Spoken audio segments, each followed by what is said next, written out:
la historia de vida de un padre de campo. Adelante. Que me siento muy orgulloso de él, que como se lo he dicho es mi héroe.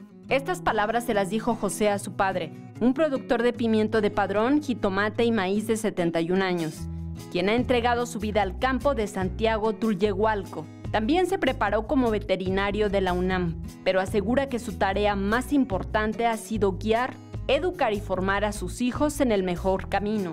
Primero que sepan de dónde viene lo que comemos, que eso es lo importante. Entonces, mis hijos cuando eran estudiantes aquí andaban conmigo trabajando.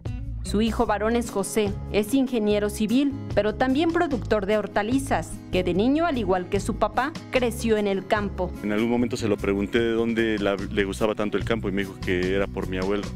O sea, porque mi abuelo siempre, sus momentos más felices de la infancia los pasó al lado de él en el campo. José padre asegura que amar el campo significa disciplina y otros valores. Tenemos que ser ordenados, tenemos que ser puntuales, tenemos que ser responsables. Si esos tres factores no se cumplen, pues no vamos a cumplir aquí. Es el trabajo de un padre en el campo, una pasión compartida por la tierra y por sus hijos. Con imágenes de Andrés Brito, Saray Mariscal, 21 Noticias.